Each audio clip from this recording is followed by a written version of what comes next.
Introducing God's Learning Channel's brand new Amazon bookstore, your gateway to a world of wisdom and faith.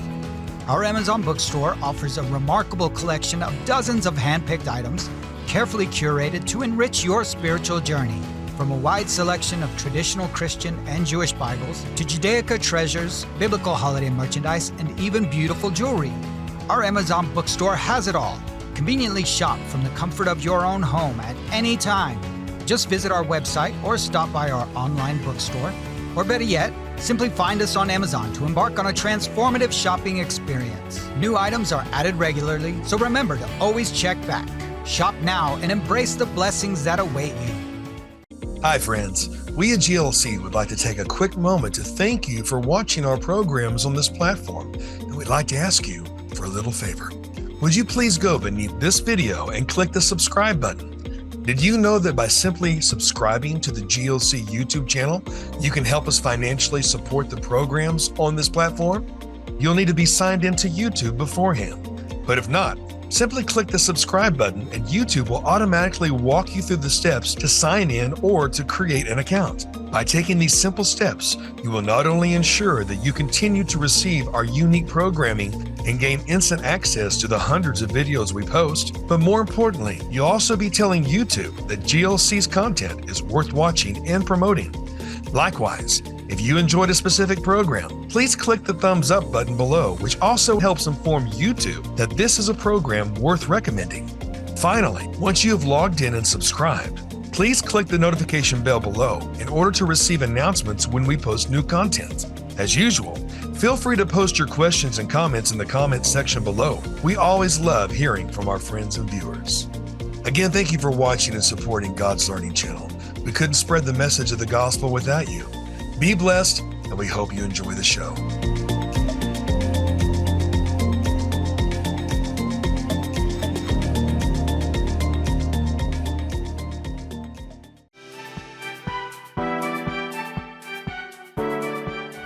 Hello, everyone, and thanks for joining us on God's Learning Channel for another great episode of The Light of the Southwest. I'm Eric Aspatia, and this is Holly Aspatia. Shalom.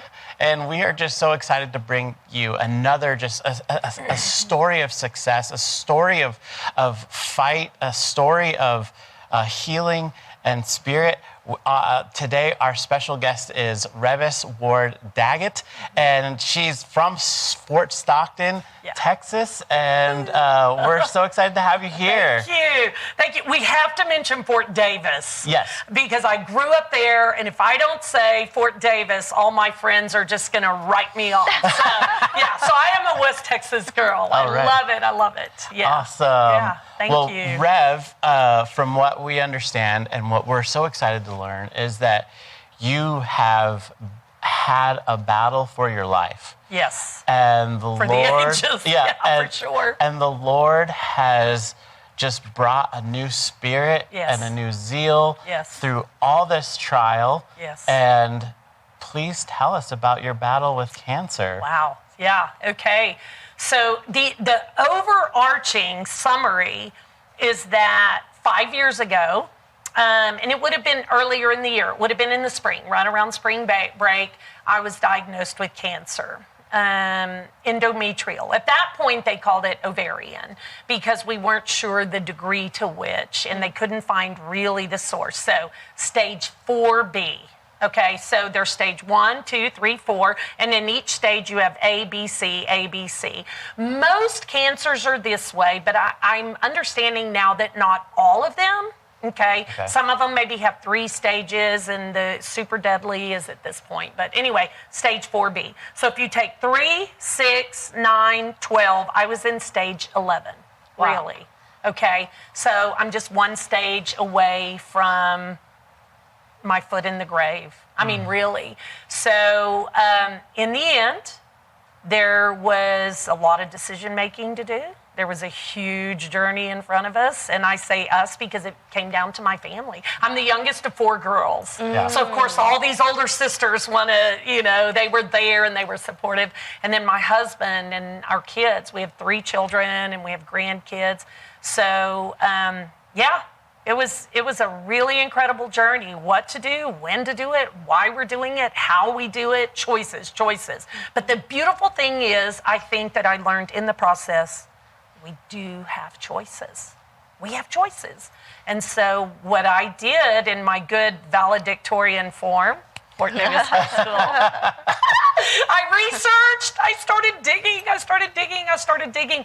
And above all, what does the word say? In the beginning, God created the heavens and the earth. And then we see the Spirit hovering over the water. And this was a super important part. No matter what I researched, I said, Father, just show me through the Spirit what to do. Just direct me, lead me, coach me. And you said, shalom, peace, as we started. And that was it. It was like, I want to do this with peace. I don't want to feel, but it's terrifying. It can be. Yes.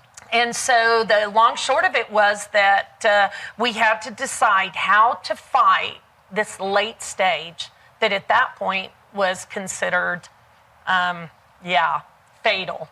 I had 1% odds to survive. 1% odds. When it was all said and done, when they first diagnosed me, I was at 19% odds. Right. Yeah, at that point I had 18 more percent, but when we had a bad chemo gone wrong and it flooded my body and went into my stomach lining, et cetera, then it dropped to 3%. And then it went to 2% and then 1%. And then here I am, 5 years later. Yeah, so that's really like the broad, overarching. Yeah. How do you choose to fight when there's 1%? Yeah. I mean, I don't know if there's anybody out there and you're battling and you see a number. Yeah. And it just, you feel like there's no hope. Yeah. But your hope wasn't in a number. No.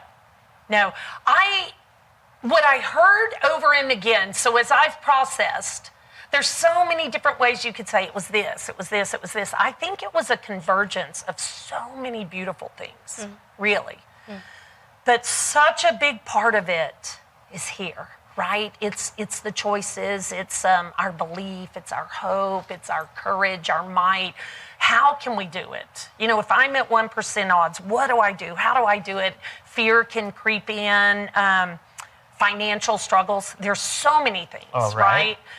Prohibitive possibilities, no transportation, or don't know which doctor to go to. But truly, I think in the end, what transformed my journey was saying, is my finish line really when my body's done? Because if that isn't my true finish line, I don't think I really have to sweat it all that much. It's not a one and done. Does that make sense? Yes. So there's such a dichotomy there because people could say, well, wow, that's really flippant. No, it actually removed pressure from each and every decision. My goal was to be the best version of myself I could be, was to go and bear light and laughter. We've been hanging out laughing, haven't we? Yes. Laughter and love. Those L's, the life, laughter, love. And then, remember I told you all about this? I had a friend that told me, Revisita, we're all just learners, not losers. I love learners. it. Yeah. And so this was the goal, was like, okay, if this is the cross I'm going to bear, then let me problem solve how to bear it in growing healthier. How to bear it in loving more profoundly, in laughing more, in helping others learn, helping myself learn, comforting people, etc. And I really, really felt like when my eyes were on these ideas, when my eyes were on a good report, Amen. Him, my eternal journey, He would take care of the rest, as I asked. Will you download some solutions? Will you help me find pieces of research? Will you give us the resources we need? And honestly, I found that the more truly I was focusing that this giant could be defeated, like Joshua and Caleb said, He would take care of the rest. I had a good report. So then I asked myself, what if I wasn't still here 5 years later? Was I a failure? No. I gave my best to do my journey in the best way that I knew, and I trusted that his eternal promises were really, truly what he had said. Amen. And it removed a lot of pressure. Amen. It removed fear. It removed anxiety. And I honestly found that I was able to go through my journey with love, joy, peace, patience, the fruit, right? That as the Spirit hovered and I invited him to be near, that love would be more pronounced. Joy would be there. Peace, patience, kindness, goodness, gentleness, faithfulness, self-control. Okay, I might have gotten one or two of those out of order, but they were all there, all 9. Okay, that was what I kept focusing on. Yes. Take the good news, show the good news, be the good news. My finish line is up to him. And this is the arena where he wants to put me to share the good news. So we chose Baylor Scott and White in Dallas. So I was commuting from Fort Stockton to Dallas, which some would say, oh my gosh, but we have a lot of family there. We have a lot of support there. I went to Oral Roberts University, and so Tulsa's kind of neighbors with the Dallas area. So it was beautiful to have a lot of my old classmates, a lot of my old teammates there. So we chose to make the commute and partner with them, and it turned out to be a blessing, far beyond just me being here. It was like a blessing that we found new family members, right? We were able to receive so much and give so much. And every time I go back, they'll be like, hey, girl, what's going on? And we're so excited, and we're hugging. And Wow. Yeah, I can feel your energy. I know that the team around you must have just been so excited when you walked out. But can you tell us a little bit? I want to go rewind just a little bit. Okay, so at some point you're having to figure out Western medicine, Eastern medicine, and you and your family did this together. Can you give us some of your insights there? Totally. Okay. So at stage 4B, the idea is that 1 and 2 is pretty easy to attack the cancer. Stage 1, stage 2, pretty easy to attack the cancer and to keep you in the land of the living. Now, I'm not pronouncing anything over anyone. I'm just telling you this is what the numbers say. This is what the statistical odds are. I always like knowing my odds because then I can speak to them. Then I can declare, I can read scriptures, etc. For each of us, it may be different. Now, in stage 3 and 4, most of the time they'll consider it fatal. This one is somewhat fatal. This is very fatal. So stage 3, somewhat probable, but stage 4 is essentially they're trying to comfort you until that day comes. All right. So in the end, at any stage, doctors will provide more or less if this, then this. So if it's stage 1, then we're going to do A, B, and C. If it's stage 2, etc. If it's brain cancer, if it's colon cancer. And mine happened to be, at that point, we were attacking it from an angle of ovarian cancer. So to clarify what happened, once it was all said and done, we figured out it had been dormant in my body as uterine cancer for, could have been 8, 10, 12 years. And then as it metastasized into ovarian cancer, it quickly began to cause bloating. I mean, just within weeks. So when people were like, girl, how did you not know? Well, when it was hiding in more, far reaches of my body, and it was mostly dormant, I wasn't aware. But at the point it metastasized and entered into the ovarian area, I started bloating like I had, like people look when they have cirrhosis of the liver and you get that big bloated belly and it's super, super hard. There's no softness to it because you have so much, it's called ascites fluid in there. It basically is phlegm. It's like a snotty fluid because when your body is going through allergy type reaction, we know in our nose we're sneezing and you get phlegm. Well, you actually have phlegm that will invade your body depending on the degree of inflammation that you have that's abnormal. I mean, if I twist my ankle, I'm going to get inflammation. But we know that's from broken capillaries, etc. You go through swelling, but when you have a chronic swelling that is from our foods, chemicals, or could be from things like lack of sleep, we're not in a good routine, emotional trauma, because we're just constantly not at peace, not at rest, your body begins to respond. It wants a restful state. This is why I believe at the end of day one, God says, and there was evening, and there was morning. You know, we're going into a restful state every day. And then there are those that see a restful state on day 7, absolute rest. So we're getting rest, and then we're getting rest, right? Yeah. Sure. And our eternal journey, I believe, in that peaceful state, it's not resting, sleeping, it's learning, but we're in a restful state because we know who we are. And I think as I began to take on more of this perspective, it was easier. I wasn't like, oh my gosh, I'm gonna die. It was like, okay, maybe my physical finish line is coming nearer, but this means I get to see Father face to face. So when I really changed my perspective, I was so much more at peace. So much more at peace. Okay, so let me go back to the other. The inflammation, the phlegm. I had an ascites belly that then we had to drain.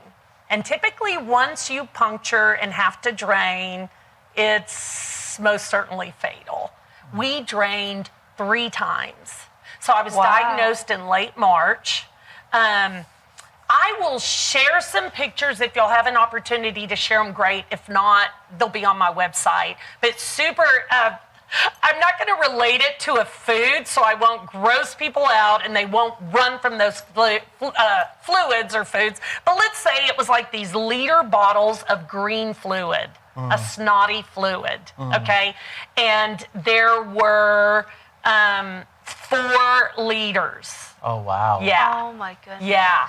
And I remember here I am lying on the table and I'm in Fort Stockton and they're draining it there because it's before I'd made a decision where am I going to go. They had just diagnosed me. And more or less at that point, the idea is let's just keep her super comfortable and then, you know, it's like that. So I'm lying on the table and I'm always asking questions. I'm a statistician. I'm a strategist. So I'm asking the nurses, hey, y'all ever done this before? Oh, yeah, we've had some patients. And so they're like, we had this one lady. And then I said, and I knew it as soon as I asked. I said, well, how's she doing now? And she bit her lip.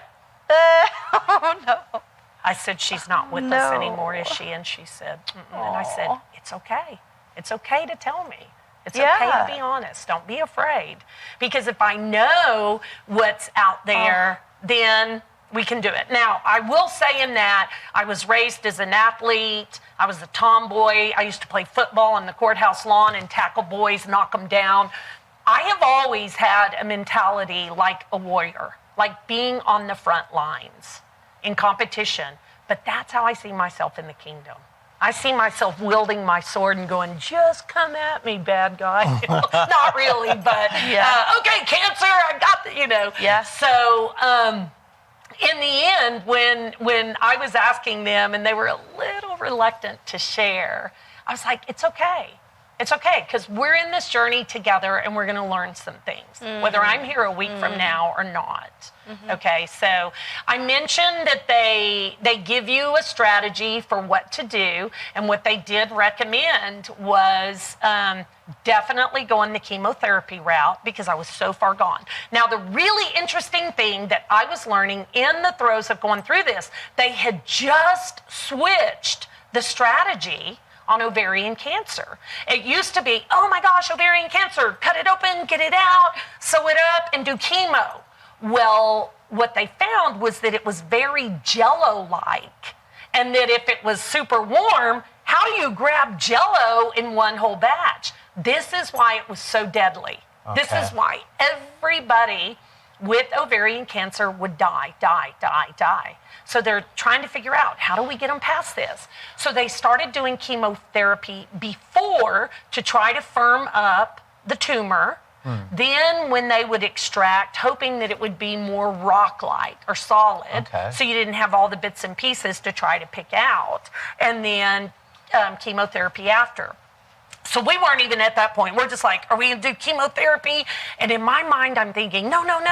I love all my little essential oils, and I'm just going to rub them on my feet. You know, when you put them on your feet, it goes through your bloodstream. And frankincense has been proven by, if I'm not mistaken, it was Johns Hopkins that was doing a research project on it.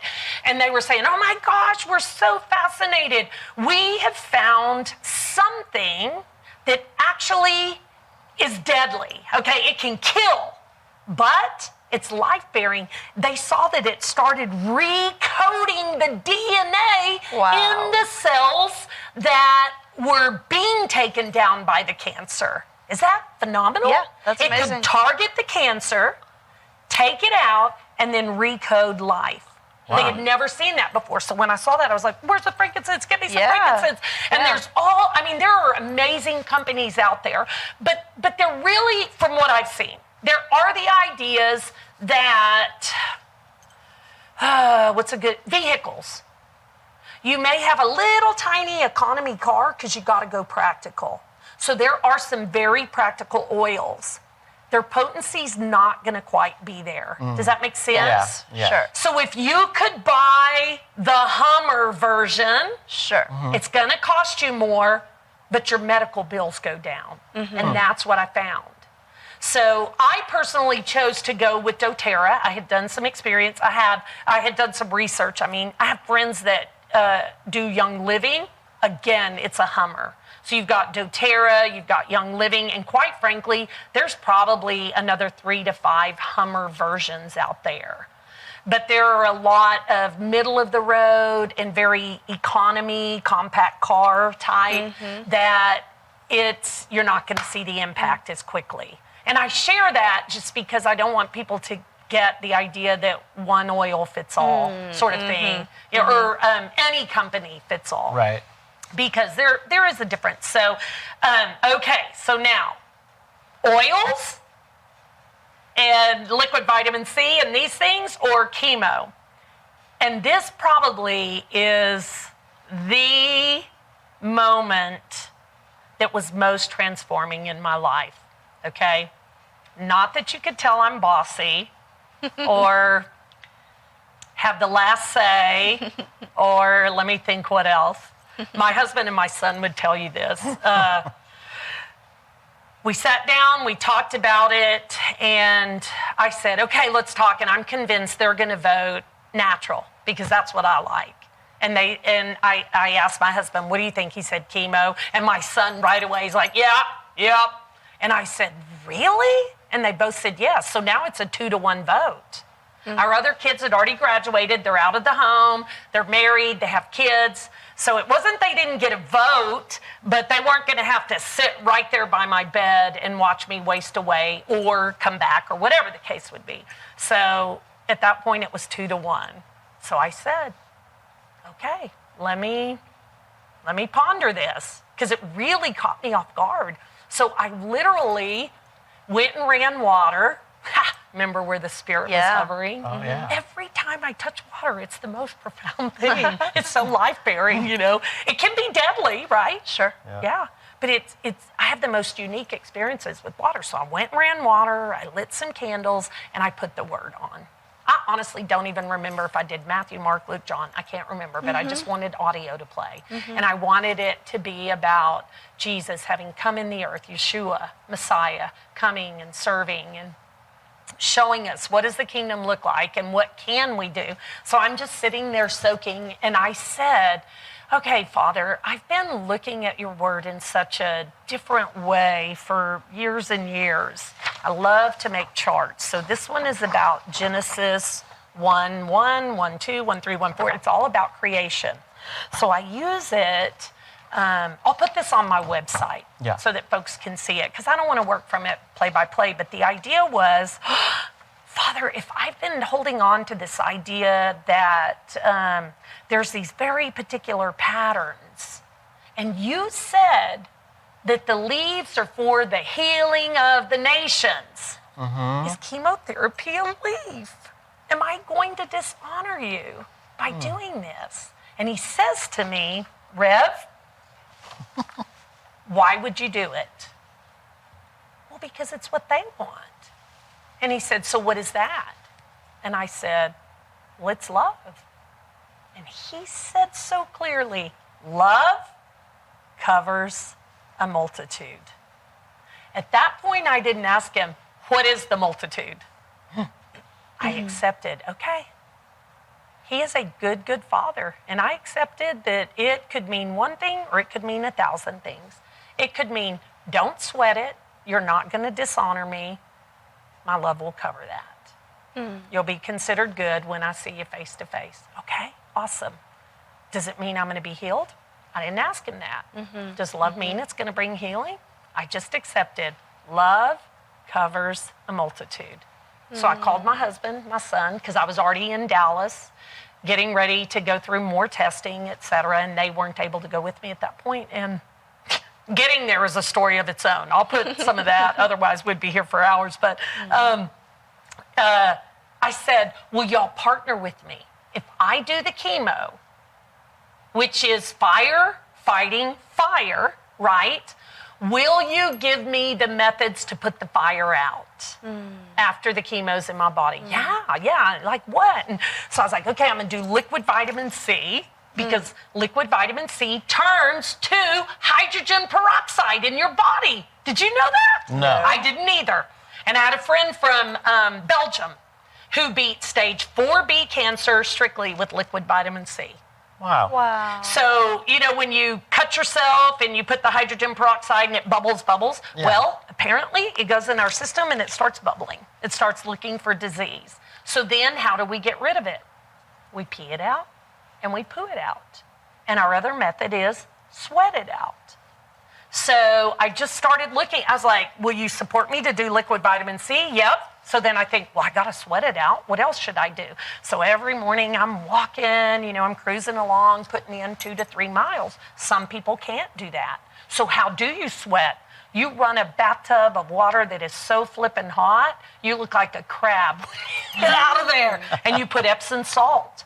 The salt, the minerals in there is so profoundly healing, because the sweat detoxes you, but then the different minerals go in and begins to heal your body where you've got chronic pain, toxicity, inflammation, et cetera. So I do advise taking the bath in the evening so you can sleep it off. Because if you haven't detoxed, it can cause you to feel very nauseated, almost like you have massage drunk when you're done, because massage moves toxicity around and makes you feel a little bit lightheaded. Epsom salt baths will do that, one, just because it's so flippin' hot, right? But as it moves around the toxicity. So it took me a time or two, and I'm like, okay, I did it on a Saturday morning, and I thought, darn, there goes my Saturday. So I just lay in bed all day. But I started doing it in the evenings. But I wouldn't do it every evening because it causes you to dehydrate, okay? But I'd rather dehydrate and then pound down water because of the healing. But I just didn't do it every day. I'd do it like every other day. And so they said, yeah, we'll support you in it. So I started doing liquid vitamin C. I started doing Epsom salt baths so I could sweat. I was able to walk. Trampolines are an amazing thing. It's a way to heal your lymph system. So we think trampolines were all about entertainment, right? And let me flip. When in reality, it's that same concept that, like, here I am playing, but I'm being able to downsize my waistline, and I'm keeping... So a girlfriend of mine was going through brain cancer, and we had just bought a trampoline like this size that you could just bounce on. And as interesting as it was, I thought, I need to give her that trampoline. so that she can fight what she's doing. So I gave her the trampoline. So then in my mind, I'm like, okay, Rev, you need a strategy. And I was like, the edge of the bed. So I just get on the edge of the bed and I start massaging my lymph system, and that became my trampoline. Yeah. Wow. Yeah. Isn't that funny? Yeah. So there's so many ways that you can do things that are healing, inexpensive. But you just got to put a routine in place. Massage therapy, incredible. When I used to say to the therapist, oh, I'm going to splurge, they would say, stop saying splurge. It's necessary. And then after going through cancer, I was like, wow, you guys, it does break up the toxins. It causes you to get rid of them. It's an incredible way for health maintenance. Incredible. So there's a difference when you're in triage. You go all guns blazing, right? So you're doing Epsom salt baths every other day. I was doing liquid vitamin C, morning, noon, night. You cannot overdose on liquid vitamin C. What it does change is the consistency of your bowels, and that tells you whether you're getting too much or not enough. That's it. It's not bad. It just makes it very gel-like, very peculiar, kind of gel-like. But when I was in triage, I just did things more often, more consistently. I walked every morning, and then I would take a day or two off each week, just that rest day, right? I was doing essential oils, especially frankincense. And for female issues, usually reproductive kind of issues, I was doing things like geranium, sandalwood, which is a flower. So it was super, lang lang, it's a flower. I found, isn't that interesting? For female parts, it's more like these sweet kind of flowers, because there's lots of other things out there. There's all those Italian, like rosemary and basil and oregano. Oregano is a profound antibiotic. So you don't have to deplete your stomach of all bacteria, including the good stuff. So there's so many ways to figure out how to combat things without having to deplete and then redo, deplete and redo, right? Yeah. So we were bringing the best of both together. And what was super unique is that my doctor allowed me to do it. That is fascinating. That's wonderful. Because some doctors will be like, yeah, I don't think so. But then this is what I think. Wait a minute. Is it going to be your finish line or mine? Right? Now, my doctor was amazing. Her name was Dr. Laura Divine. Oh. Can you believe that? Yeah. That is so beautiful. Isn't that amazing? Yeah. And here is, cool. I told you all ago, but I do have to give her credit in this. When I was at stage 4B, and my GP, my general practitioner who had discovered it, is crying, trying to get it out and tell me what I have. I'm just like, just tell me. Come on, girl, just tell me. Dr. Young, she was so precious. She refers me to a doctor in Odessa, and I kid you not, when he read my folder, he stood up and he slapped his table and he goes, we got to do something. And I was like, yeah. And so he goes, do you want to go to Houston or do you want to go to Dallas? And I was like, honestly, I think Dallas. And he said, okay, I'm going to put out calls. So he starts trying to call. No one would take my case. So why? Why do you predict they wouldn't want to take me on?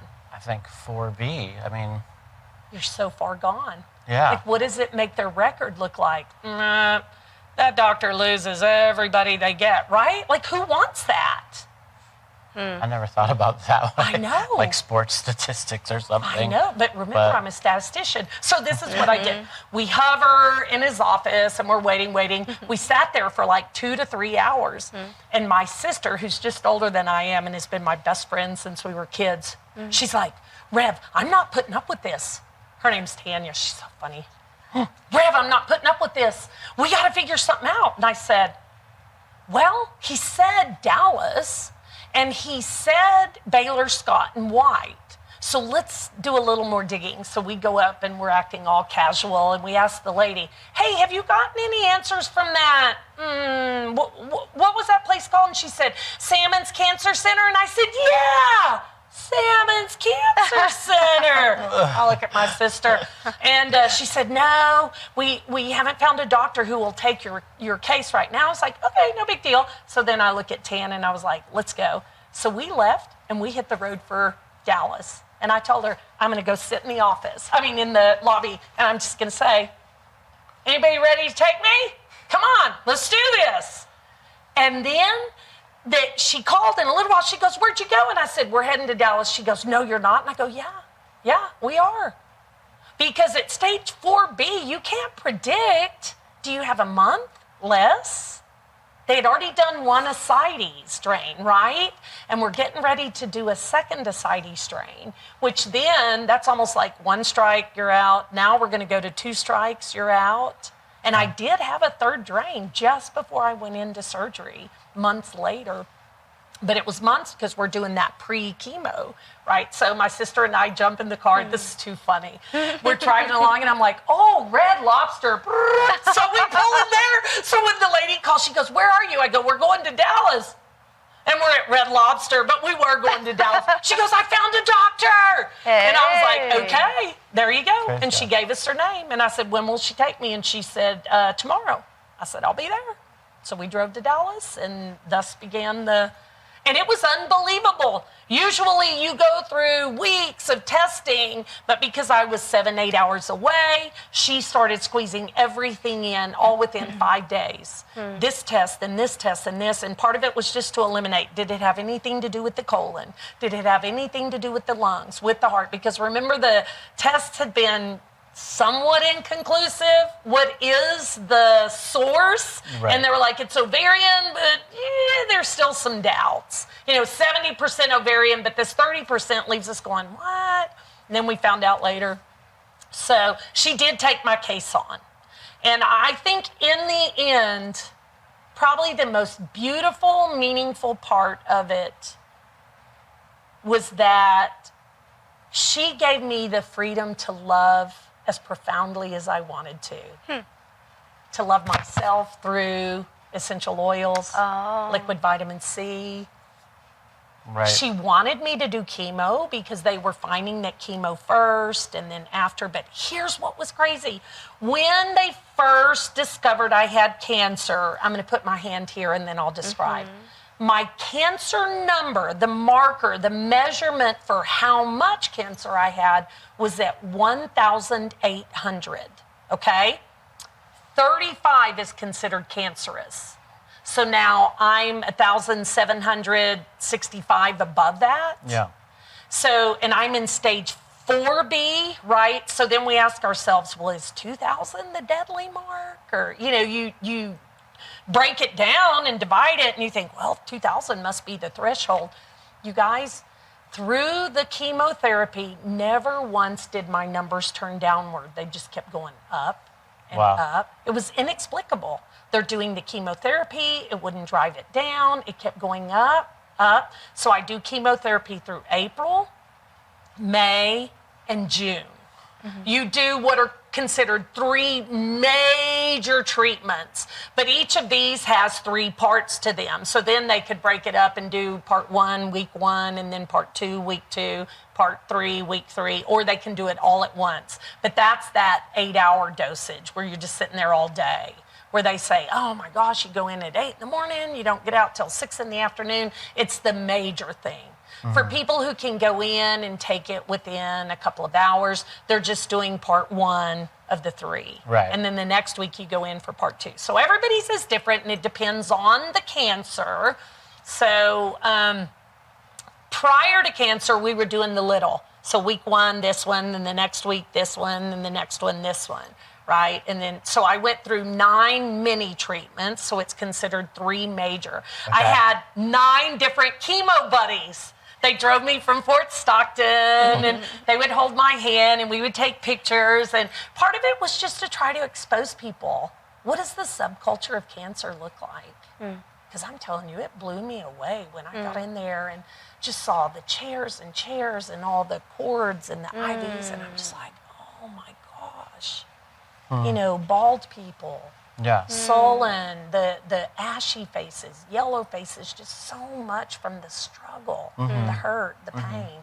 And that's why I would keep doing research. And even in the midst of being optimistic, I know my chemo doctor specifically, because each has their specialty, right? So Dr. Devine was my surgeon. who was trained specifically in cancer of the female parts, the OBGYN type. But my chemotherapy doctor, gosh, amazing. He was almost like, there. We're just going to do the chemo. Everything's going to be good. And I know he's trying to placate. So I'm like, no, I'm doing this and I'm doing this. And it's okay, Rev, yeah. Were you and he was so sweet. Were you too positive? I mean, I feel like you come in and you bring this energy and they're like, who is this person? Well, the other thing is... It's like, you're too positive. I don't know. But there could be that, I can see how you would have been There's encouraging to your doctors. Yes. You could have been encouraging to all those people around you. That whole time, I just see you as a source of light. I felt like we were. And I pray that even where people thought, I don't want to believe because then I just get my heart dashed, that it maybe even just changed a little bit more, because you guys, once I saw the volume of death over and over and over again, I began praying for the teams and the doctors because of the heaviness, the responsibility. So here was one of the most cool parts, and this is what I was thinking a while ago. When we finally decided to do the surgery, we had done my three major treatments. Okay, so I had 1,800 as my CA 125. On the day of my surgery, you guys, it was 7,744. I kid you not. So my doctor told me, I've never seen this number, because people don't usually survive this. You're usually dead, but if you're not dead, you're comatose. And comatose comes because your organs start shutting down, right? There was no enzymatic change in my organs at all. We kept doing blood tests to test the enzymes. Everything was stable, steady. Yeah. It's unbelievable, almost like it was isolated. Isn't that peculiar? So we're going into surgery. And again, I just think, Father, I have no idea in my own self how I would have had these ideas. That is why I know it's him, by the Spirit. So we're going into surgery, and I took Dr. Divine by the face, literally. And I said, girl, you need to know it is not your responsibility for me to come out of this, okay? Period. End of story. Wow.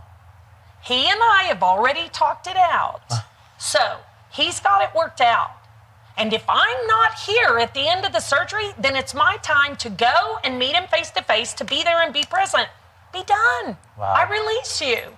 Okay? So I said, will you go in and be the best version of yourself you can be? Learn. Wow. Have fun. Discover. Because something about this part of our journey has been really unique.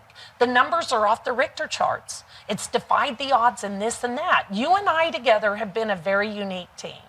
So relax and be the best version of you. Oh, I want to because honestly, I don't know where that came from. Where do we find love to that degree, except that it's him? Yeah. And he totally transformed me through the journey.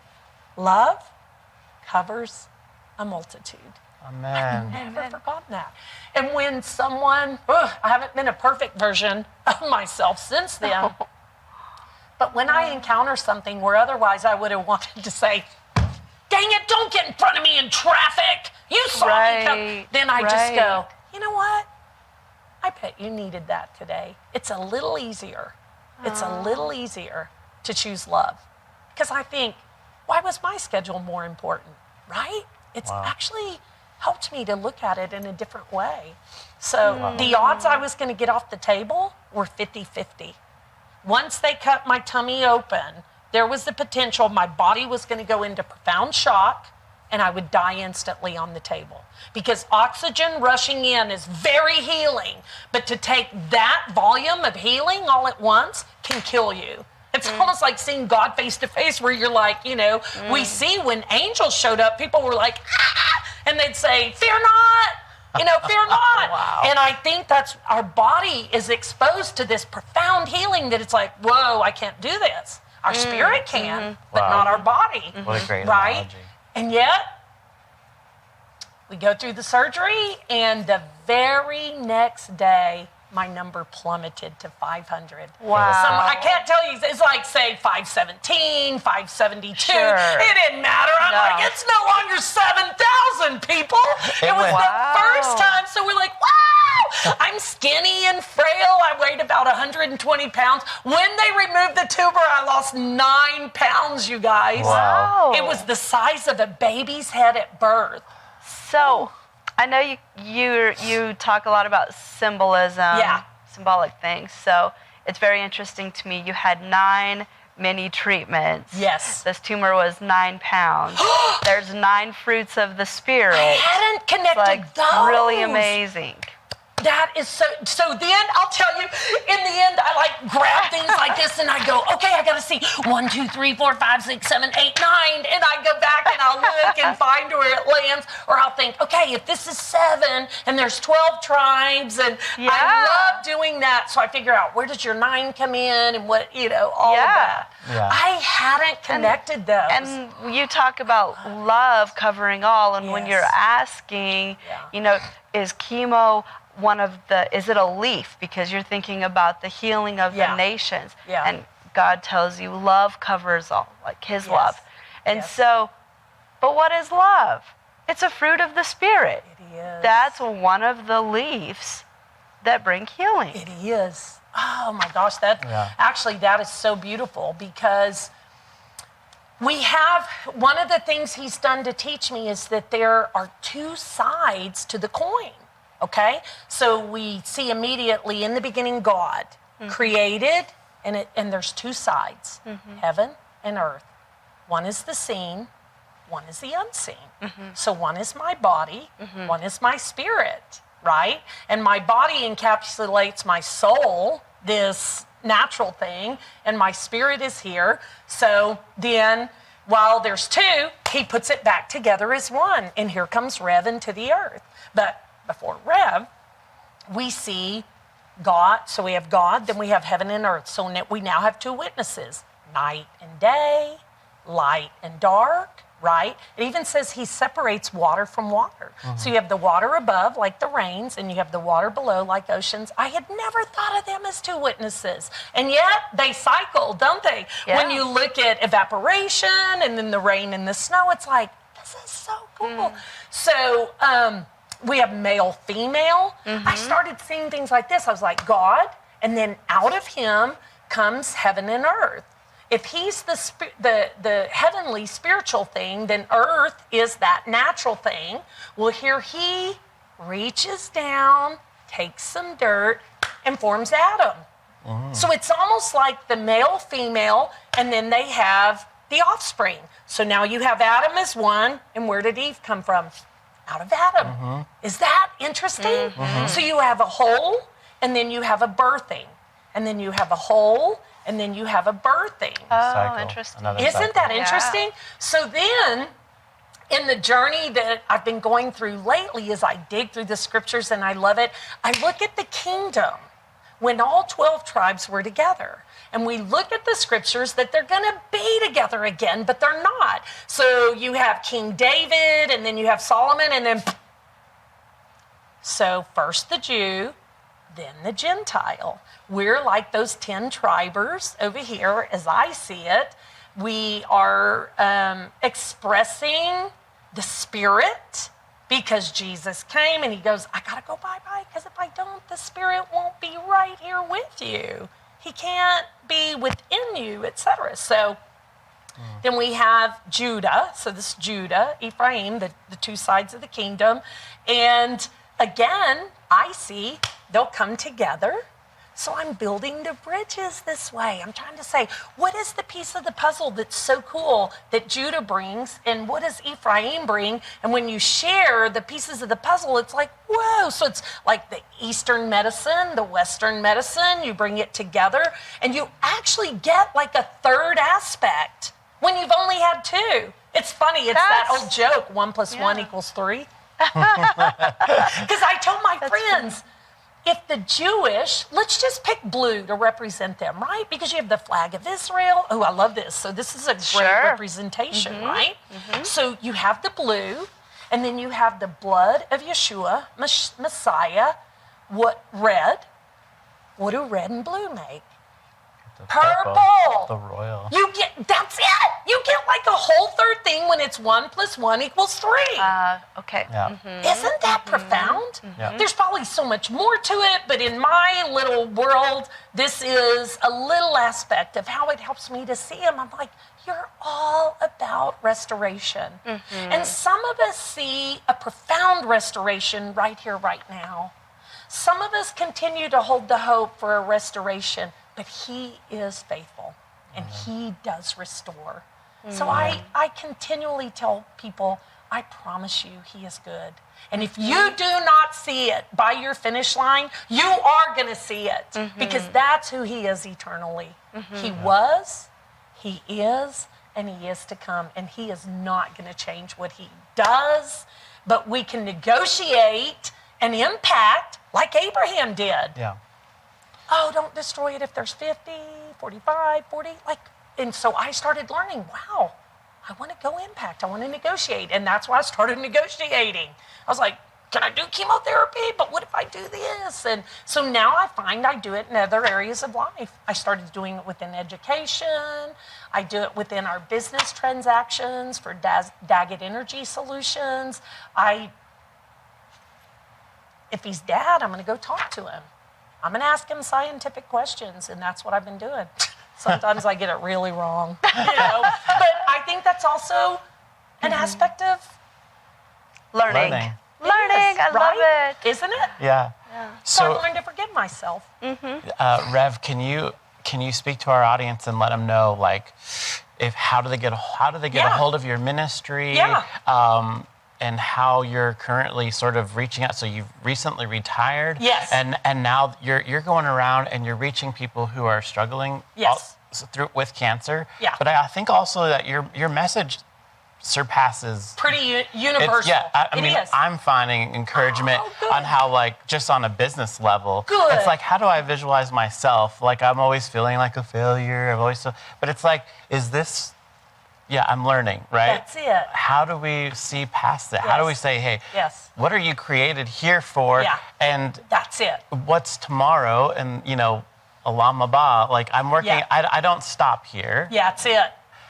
And I keep telling myself, it is not one and done. Yeah. And once I got past that, Yeah. Wow. we'll hang out and have some coffee. Yeah. okay? Wonderful. And we'll Wonderful. mid-rash. And Okay. we are going to wrestle through some fun stuff and go, what if? Yeah. What if this? And why did this one come before that? And then, because what I find is that he'll tell us stuff and then he goes on. And then when we look back, we go, oh my gosh, now I see the pattern. Yeah. But he doesn't always tell us the pattern. And one of the most cool examples, and I'll tell you about my ministry contact stuff in just a minute. One of the most cool patterns is in the beginning, God created the heavens and the earth. And the earth was without form. So we pause and we think, well, what about the heavens? It implies they were already formed, because then everything else he talks about, even if we don't discover that thought at that moment, and the earth was without form, it was void, it was empty, it was chaotic. What's the Hebrew word? Tovu, vavohu, something like that. It's these two sides. And so then we see the Spirit hovering. And the very next thing is he says, okay, so I want there to be light. And then I'm going to divide light from darkness. He starts going through these actions. He speaks it. He makes it. He divides it. He calls it out. He names it. All of these different things, right? It's so cool. And so as I go through and I see him doing these things, then I think, well, if heaven was there first, this is the exact process he went through on that side, because Revelation tells us the Lamb was slain. From the foundations. That's right. Not in the year 2000 exclusively. Right. It happened in the unseen, and then it has to be downloaded. So it made me start thinking, there must be tons up there, tons we've not yet downloaded. And it's waiting. I think we were talking earlier, like, what is the best version of ourselves? And what is it he wants me to download? And I used to get so stressed out. Oh, if I'm not just perfect enough, I'm gonna miss it. What if I don't meet the guy I'm supposed to marry? What if I don't make it to the end of my cancer journey? And then I started saying, Rev, just chill, right? Because I really started seeing that if he is about eternity, I got a really long time to hang out and ask questions. I got a chance to hang out with a good Father who wants me to know. So he sets up tests for me. He sets up hurdles. I bump into walls. I say cruel things when I don't mean to, but I'm getting way better at it. Way better. And default to love so much quicker. I so appreciate what you've been sharing about your journey with the Father through this difficult challenge of overcoming. Yeah. But by His Spirit. Yes. By love. Yes. Overcoming. Yes. And I have found that for myself personally, I've seen so many people just searching for answers, whether it's in a specific form of medicine, natural or unnatural. Right. But to just cut right through it and connect with the Father and cover that, whatever choice it is, with love, with prayer, with faith, and allow Him to guide you. And I love how he did just that. It was Western medicine and Eastern medicine, but it was Him allowing those, That's right, guiding your decision, whatever way to go. And I can confirm that for myself and Eric, that we submit those requests to Him in prayer, Yes. and He guides. And Yes. it's been, one was immediate, a chiropractor. Yeah. Another was That's a great. doctor. That is awesome. And another one was prayer. Yeah. Confess your sins. That's it. And then the healing came from that. Yes. But ultimately, the Father and prayer, Yes. connecting to Him. Yeah. What? We're body, and that has to heal. Yeah, We're soul. that has to heal. Jesus came to teach us how to get the junk out. Yeah. And we spend so much time on the salvation message you could call it here, salvation. But to enter into then that spiritual place is getting the junk removed so that peace can reside, Yes. right? Yes. Yeah. So that joy can reside, because when these things are stolen away, we just hover in the salvation method and not moving into profound discoveries, relationship, Shekinah.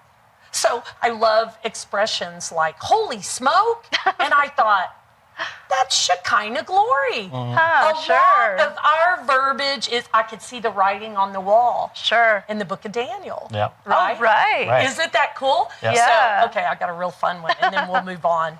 Got skin in the game? Wow, what's the skin part? Adam and Eve being clothed, maybe with skin? Oh my gosh, I've never thought of that. Wow, I feel like... You know what my take? What was your take? Because Okay. there always are at least two possibilities. Sure. Circumcision. Oh, Sure. There you go. Like the men who are in pain. Look, dude, are Wow. you doing the circumcision and going through the pain like God asked us Wow. to, or have you just dodged it? Because if not, you're not on the team. Yeah. You got skin in the game. Got skin in the Isn't that funny? That is so great. many. I had this experience with him years back when I started digging. When I thought, okay, Jesus was in the earth. He's not carrying around his NIV or his New King James Version. So I'm thinking, what is he carrying around? Well, they had scrolls, right? So every time he's referring to something, he says, Moses said, or remember Jonah? And then he reads from the book of Isaiah. And I thought, I need to start hanging out in Moses, and I need to figure out what Jesus knew. So I start digging in everything that he kept pointing to. And then I started having these unique experiences, seeing patterns and things. So the blue, our Sabbath friends, and the feast friends, the ones doing the Moses gig, started giving me more perspective to my red life. And I started seeing purple. And I was like, oh my goodness. Oh my goodness. Yes. So my ministry website. Yes, please. Okay, all right. Okay, so here, my full name is Revis Ward Daggett. Okay, it's Revis. Ward is just like W-A-R-D. Daggett, double G, double T. So it's D-A-G-G-E-T-T. My website is reviswarddaggett.me. You can find me on Facebook, and every bit of my journey, starting in the year 2018, is documented on Facebook. So all through the year 2018, from shaving my head to doing funny lip videos and declaring, I will not die, I will live, all of that. Okay, so is it okay if I share my email Yes. and my mobile number? Because I'm fine with people texting, emailing. So my email is teshuva@gmail.com. So it's TESHUVA, Teshuva. And you do it 3 times, okay, at gmail.com. My mobile number, which is also my WhatsApp method of communicating, especially internationally, is +1 and then area code 432-386-0606. Okay? So those are different methods for contacting me. Feel free to text me, email me, call me. I'll sit one-on-one and coach, counsel, encourage, or I'll come share with the women's group. You're going to love this. I actually have coffee in the afternoons with the old timers at Dairy Queen Coffee Club. All the old guys in Fort Stockton. So I'll even share at a coffee club with a bunch of old timers. Awesome. Aw, Thanks, fabulous. everyone. I hope that you've enjoyed this, and please reach out to Rev. Please like and share this video, and thank you. We look forward to seeing you the next time on The Light of the Southwest. Shalom.